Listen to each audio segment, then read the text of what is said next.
And we get a first look at the football team in this week's spring game. And Carlin Brown is on fire. Is he NBA bound? And the men's club lacrosse team took on Utah in Folsom. Coming up, Sports Mag right now.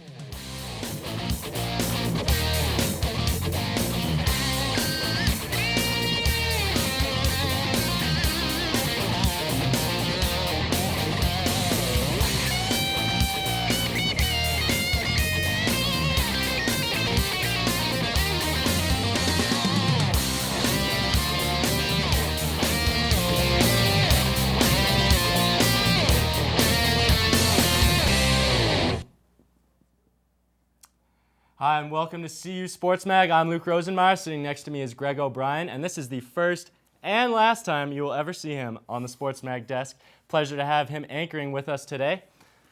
And now we're going to send it over to the spring game, Colorado Sports.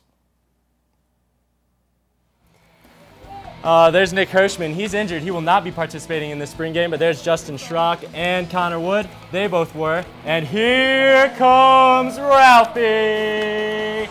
Who's excited for the spring game? I know I am. Here you see Connor Wood hit Tyler that was Dustin Ebner, and that was an incompletion. Here you're going to see Connor Wood hit Tyler McCullough on a nice slant route, and he's going to take it about 30 yards. Next up, you got Connor Wood again. This time he's looking to scramble.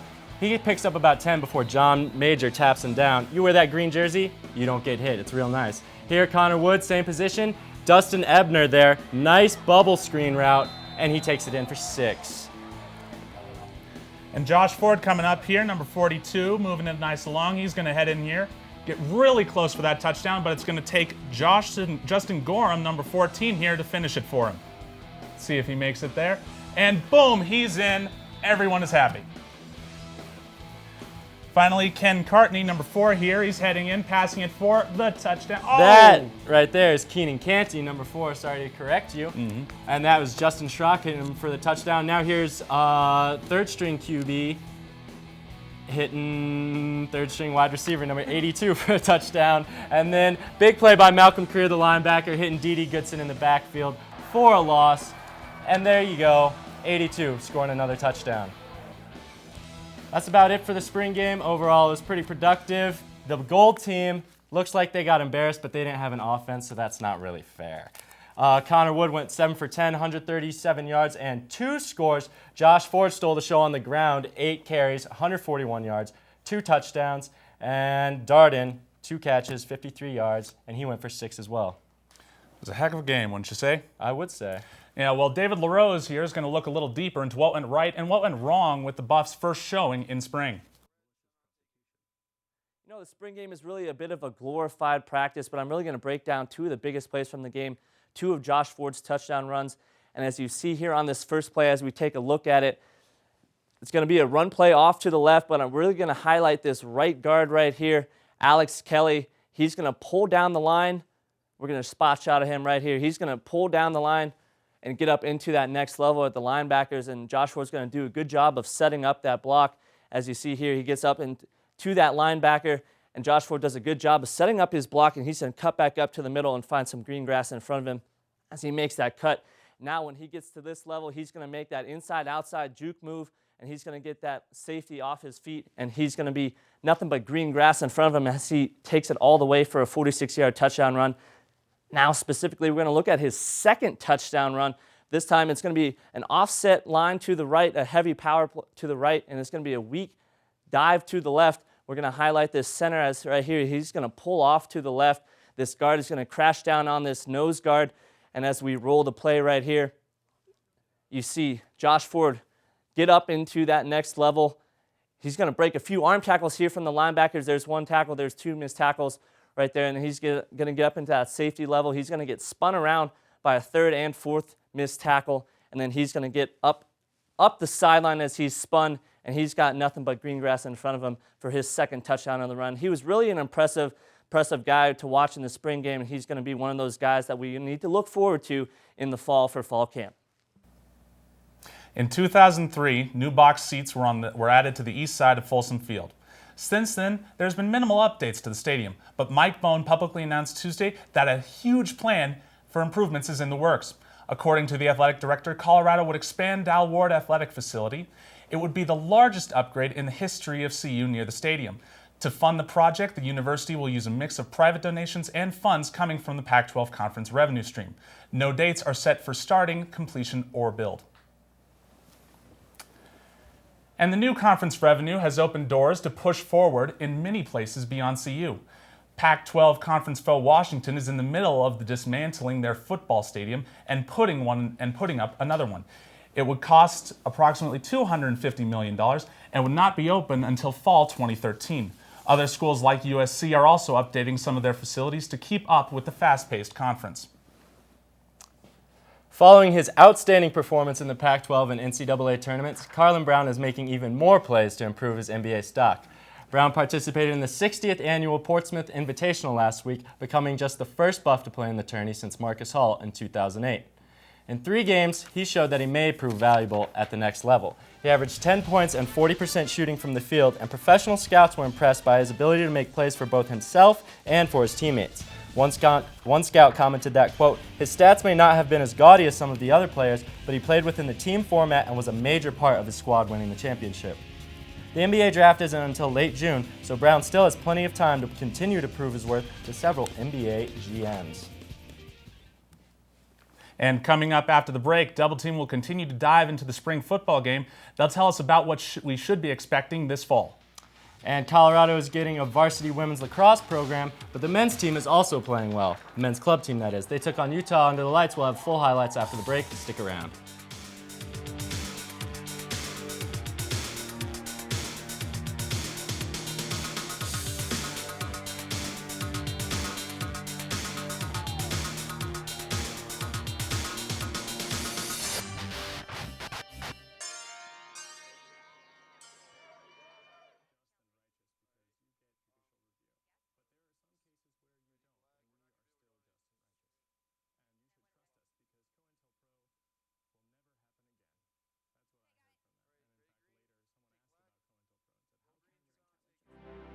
CU students who join the Peace Corps are usually very adventurous people, very outdoorsy. They usually are very caring, very passionate people. For the second year in a row, CU Boulder has outproduced all other universities in the nation, both big and small, in the number of alumni who are serving as Peace Corps volunteers. That's a very, very important thing for us. Peace Corps continues to be the gold standard for international volunteer service. It's Americans making a difference around the world, and many of those Americans have come from this great university. I'm not sure if it's the beautiful setting or the mountains or the weather, but one thing's for sure, there's a special civic pride on this campus. The great spirit of volunteerism here on campus and internationalism that you find here really just kind of brings Peace Corps out a little more than it does on other campuses, I think. You should be very proud to come from a campus that inspires so much public service and collectively works to build a better world. Help wanted. Immediate openings available for the most important jobs in America, helping the organizations that help children. Whatever you can do, in whatever time you have, you can make a difference. To learn how you can help in your community, reach us at this web address and number. We're fighting for the children. Whose side are you on?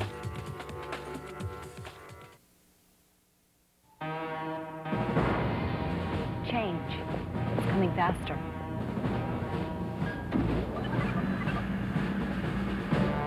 Only those with high-tech skills will excel. Power, Spear 1-1, holding short of 1-6. I'm getting those skills now in the Air Force. It's given me powerful tools, education, training, and experience. With Air Force skills, I can keep up with tomorrow's changes, and so can you. Welcome back. Colorado football graduated 28 seniors from the team last fall, so this spring is really where John Embry and his staff are looking to make an imprint on the players that are returning. Andy McDonald and Nick Rothschild break down the spring game further. Some players stood out in the game and have opportunities to contribute to the fall team. Stay tuned. Hi guys, I'm Andy McDonald sitting alongside Nick Rothschild, and You saw us last week, but we're here to break down now the spring game, and let's just get right into it. So, Nick, before the spring game, what did you take away from that alumni game? Oh, it was a great alumni game. You know, once a Buff, always a Buff, and it's nice to see those guys come back, and a lot of those guys still pretty athletic, making a few moves out there. Yeah, we could still see them, put them in a black and gold uniform. We'd love to see them out there. But let's move on to that fake but real game, the scrimmage, and Colorado was destined to win. What did you take away from that game? Well, as you said, fake, real game. So going into it, we already knew that it wasn't going to be full contact, 24/7, a real game situation. But I think the biggest thing that we can take away is no more injuries. We didn't have to see anybody get carted off the field or any tweaked ankles or anything, which was actually a really great thing because we've kind of seen a lot of injuries this spring. But I think when you have a game like this, that's the expectation is that it's going to be a lot like a practice.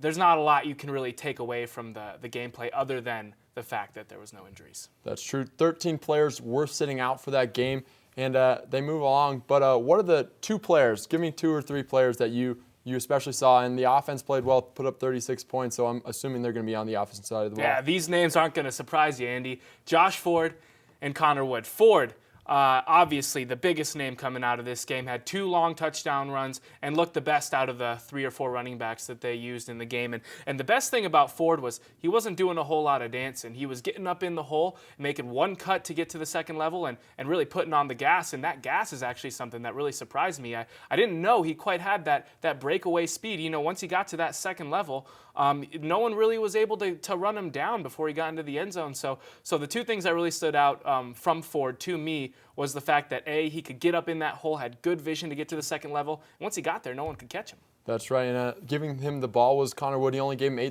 the ball 8 times that game, but it worked out well for him. But Connor Wood, he's got a lot of weapons, especially a week after an injury to his main weapon coming in the fall, Paul Richardson, going down. We saw a lot of young, inexperienced faces that played well for the Buffs on Saturday. Yeah, Ebner looked pretty good, Dustin Ebner. Nelson Spruce also had a pretty solid game. But the one guy that kind of stood out to me, and this is probably not a guy most people know, is Kyle Slavin, the backup tight end. Coming into the year, Nick Casa was really pegged to be that number 1 receiving tight end and a good option for a Connor Wood or a Nick Hirschman. But Slavin really looked the better of the 2, and he had 2 receiving touchdowns, and he looked like he was a little more polished. So maybe that's an indication that he's a little bit ahead of Casa as far as receiving tight ends go. Talking about polish, the offense sure was running really smooth there for the Buffs, and but that might be an effect that the defense wasn't playing all that great. Usually the offense is behind, but this time it wasn't the case. So what do you see from the defense that kind of gave the offense that advantage? As you said, when the offense plays well, maybe that's an indication that the defense didn't. That's the case here. The defensive line consistently getting blown off the ball. The linebackers really couldn't tackle, and we'll say the safeties too, because no one really could tackle out there for the Buffs. And the one bright point for the Buffs was their secondary, but they're also going up against a pretty inexperienced group. So not a great defensive standout there. But there's a lot of expectations for the Buffs. John Embury going into the next year, fall season. You got a lot of inexperience, but a lot of talent coming here to Boulder, and it's sure exciting. But that's all the time we have for Nick Rothschild. I'm Andy McDonald, and we're going to send it back to the desk. The football team wasn't the only team that got to play on Folsom Field Saturday night. The Colorado Club men's lacrosse team also got the opportunity to play under the lights, and it happened to be against new Pac-12 opponent, Utah. Colorado took the field not long after the football spring game. The first period seesawed between the Utes and Buffs, finishing 2-2 after 20 minutes. CU's Riley Culm gave Colorado their first lead of the game at the 11-minute mark in the second period, and it was a lead they would hang on to for the rest of the game. The Buffs would win 11-9 with Riley Sigdell leading the Buffs with 3 unassisted goals. CU prepares next for the Rocky Mountain Showdown on Saturday against CSU at Mile High Stadium. The men's club lacrosse team will play their version of the Rocky Mountain Showdown on Saturday at Sports Authority Field at Mile High, but the women's club lacrosse team had their bout with the Rams on Saturday. The women beat their cross-state rivals last season 9-4. However, their dominance for the last game was missing. The Rams were on top from the start and made themselves at home in Boulder. CSU defeated the Buffs 16-10, winning all the bragging rights for next year. The Buffs look to now improve their record in the RMWLL tournament at Westminster College in Utah this weekend. Some Colorado football players go on to play in the NFL. A few Buffs end up in the NBA. But what happens to the ladies on the CU Express team? Former Buff Sarah Devine graduated from Colorado in 2008, went to work for CNN, and is now a sports journalist by trade and an Atlanta Falcons cheerleader for fun. SportsMag caught up with her via Skype in an exclusive interview.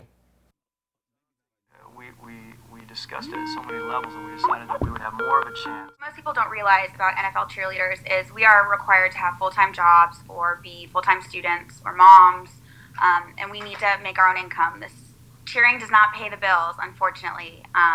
So I was working at CNN, and I was working crazy hours. Anybody in news will tell you it is a 24/7, 365 job. It was instrumental. There's no doubt that had I not cheered, these doors wouldn't have opened for me. And I ended up meeting some great people who played very large roles in helping me start the cheerleader blog on AtlantaFalcons.com, my own blog, my own site, getting on camera. And without cheering, there's no way any of that would have happened.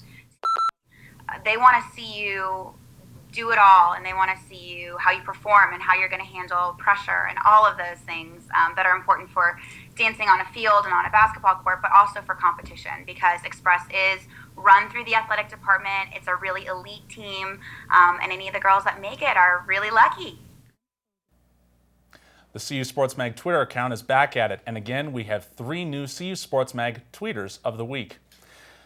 John Herbert, a CU Boulder and CU Sports Mag alum, provided destruction and renovation updates as well as photos of the Washington Husky Stadium.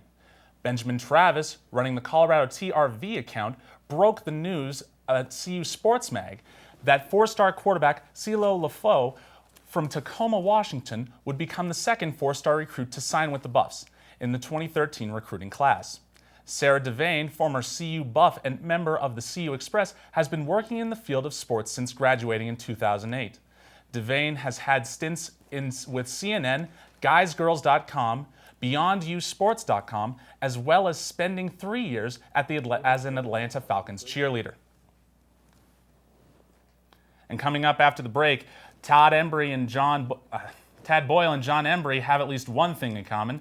They hit the recruiting trail hard, and some Buffs are making headlines for their work on the court and on the field. And the track and field team hosted the Colorado Invitational at Potts Field last Saturday. CU took on several Rocky Mountain rivals, but did the home field advantage help the Buffs run away with the meet? Stay tuned.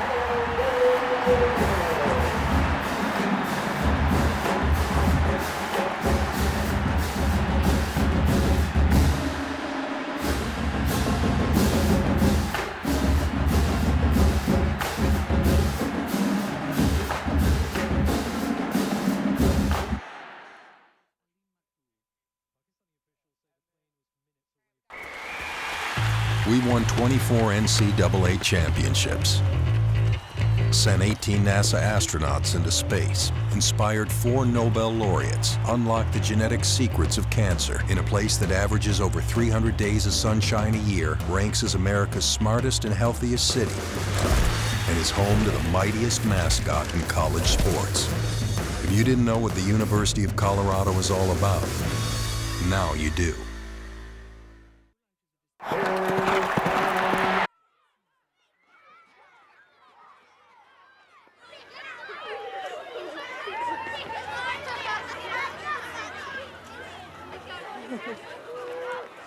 Let's sit down for a second, okay, sweetie?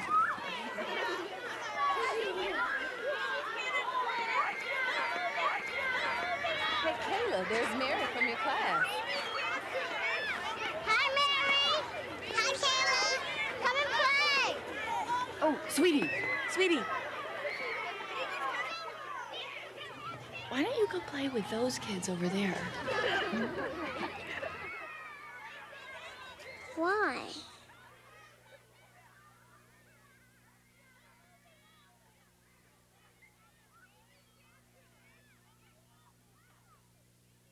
Imagine the power of one voice. Find yours at freedomcenter.org. The women's basketball team started off the season hot and nearly upset California in the Pac-12 tournament. Linda Lappy recognized this season's standout players at the annual awards banquet. The lone senior, Julie Seabrook, took home the Sealberry Colorado Pride Award for the second straight season. The award is presented to the player who demonstrates the most pride in the program on and off the court. Junior Chucky Jeffries received the Lisa Van Goor Rebound Award, and rounding it out, freshman Lexi Kressel also won the Scholar Athlete Award. CU women's basketball assistant coach Jenny Baranczyk is headed off to Iowa. The Des Moines Register reported Thursday night that Baranczyk accepted the head coaching position at Drake University. Baranczyk will replace Amy Stevens, who resigned last month after leading the Bulldogs to an 18-16 record and a trip to the women's NIT. This will be Baranczyk's first head coaching job. Prior to serving as assistant at CU, she worked as an assistant at Marquette for 4 seasons and at Kansas State for 2 years. She played at the University of Iowa, where she was a 3-time All-Big Ten conference selection. Maybe the CU track team should always race on their home turf. It was the day of personal best for the Colorado Invitational last week at Potts Field. Freshman Bridget Sweeney took the first in both the 400 and 200 meter dash, which she ran in 25.06 seconds. 2 Buffs shared the top spot in the women's high jump. Both senior Katie Dreyer and junior Alyssa Frank cleared the bar at 5 feet 7 inches. On the men's side, senior Cameron Clayton had a strong third-place finish in the 3,000-meter steeplechase, improving his best time by 10 seconds. Junior Joe Morris also finished second in the 100-meter dash with a time of 10.42 seconds. The Buffs now prepare for the Mount SAC Relays in Walnut, California this weekend, and the Jack Christensen Invitational next Friday in Fort Collins. The trip to Arizona for the women's tennis team didn't turn out the way they wanted, but they did make strides in the right direction. The Buffs took on Arizona in Tucson first and lost 7-0. The number 29 Wildcats remained undefeated at home by sweeping the Buffs, all in straight sets. Colorado then traveled north to Tempe to take on Arizona State. The Sun Devils ranked 30th in the country, but the Buffs found a way to win 3 of the singles matches. Wendy Janssens and Anya Anushkowitz and a forfeit pushed ASU to their limits, and the match was determined by the doubles matches. Despite playing well in both of those contests, the Sun Devils took the point and won 4-3. Colorado will play their final match of the year at number 44 Utah on Saturday. When the weather is warm in Boulder, it would almost be a crime not to go outside and enjoy the sun. Some students like to go slacklining, others like the occasional frisbee toss. CU Sports Mag's Carly Salter hit the campus to see what the majority of scholars are doing when they aren't hard at work. Hi, my name is Shannon Lynch with CU Sports Mag. Here on Fair and Field, it's a beautiful day and students partake in many different outdoor activities. Let's see what kind of things they'll be partaking in as summer rolls around the corner. Frisbee, some soccer, maybe play some lacrosse. Mainly just hanging outside and enjoying the beautiful weather. I think we're going to start climbing more now that the rock is warmed up, and we're going to do a lot more slacklining, skating, some skateboarding, yeah. Maybe a little hiking, play some soccer with my friends. On campus, the most fun sports to play are campus golf, 100%. And I like to give the slackline a go. I'm not very good at it, but when I try, I'm getting better. I'll probably be out on the Fair and Field now, just laying down, enjoying the sun. Watching girls, yeah, watching females, yeah. Specifically, mostly slacklining, ultimate frisbee, a little soccer here and now. Definitely frisbee. See a lot of people tossing the disc around. It's cool. Right on. Frisbee or soccer too. A lot of people bring out their soccer ball. I see a lot of frisbee, a lot of football, and then there's campus golf too, which I see some people playing that occasionally. I want to play that at some point. Campus golf, definitely. Tanning. I hope you enjoy the beautiful weather. Remember to stay active. This is Shannon Lynch with CU Sports Mag. 3 CU basketball recruits were honored last weekend: Josh Scott, Wesley Gordon, and Xavier Talton, all who were named to the All-Colorado team for the 2012 season. Scott was named Mr. Basketball for Colorado after leading Lewis Palmer to a 27-1 record and the Class 4A state title. Gordon played at Sierra High School and faced Scott in that 4A championship game. And Talton, from Stelling High School, averaged nearly 20 points per game. All 3 of the recruits were named to the All-4A first team in addition to the All-Colorado team. And coming up after the break, we'll say goodbye to for the last time. And we pay homage to two of the most handsome sports maggers of all time. Sorry, Russell, you're not one of them. Stick around.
Mom! What? You can't find Ichabod. What?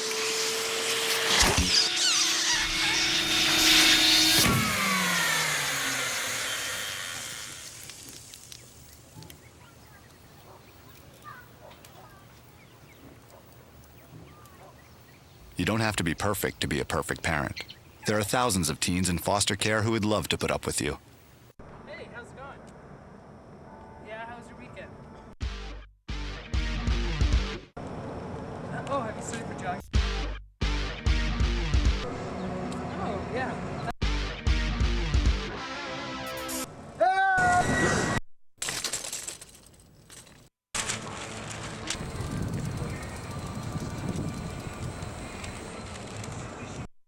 Pay attention.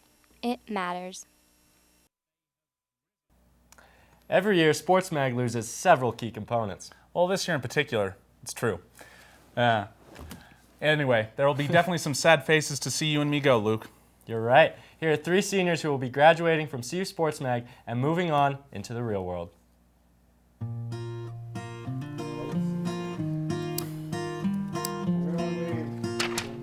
Thanks, guys. Live from the double team set here, Greg O'Brien alongside Derek Kessinger. I know nobody believes you that you're really only like 22 or 23. I don't believe Tell them to turn that up. I think can't you're hear really that. like Yeah, turn in 35. studio sound up. There needs to be like a Bible, like a Greg Bible, a Bible, if you will. You, I think, have been our savior countless. And then, we're talking a little bit about the team overall. I've seen some really great stuff from them this year. It's been a lot better. There's definitely been some improvement from the previous year. Countless of times. Check. Dude, the mic level is too high. Greg, I'll never forget your first day here when I had to show you how to operate everything in the control room and in the studio and how to use the cameras. Man, you have covered my ass so many times, it's insane. Let's talk about the running back position first and new head coach, Eric Bieniemy. You mean offensive coordinator, Eric Bieniemy. You got all the right skills and you work really hard, so I look forward to see what you do in the future. You were still top here, and then you went up here, and you pushed the level, and you pushed the bar, and you continued to make SportsMag better. 98, so Colorado needs to win the conference tournament. I'm sorry to interrupt you. We're going to have to move on, but thank you for that in-depth insight. He was actually the person who came to my class, the very first journalism class I took here at CU, and spoke and said, "Come to SportsMag." While most CU students were studying hard for midterms, sophomore Erica Gent was skiing. I've just had a hell of a lot of fun working with you, man. You are the sunshine of my life. Rothschild, you've grown into a man. By the Trojans this year to win the title. The dust is still settling from the NFL earthquake that was Manning Mania, and it looks... Hey, Nick, go Packers. I know you're going to do big things, especially as a sports journalist. I'm just trying to keep up. I see a bright future for you, man. I see a bright future for everybody here at SportsMag.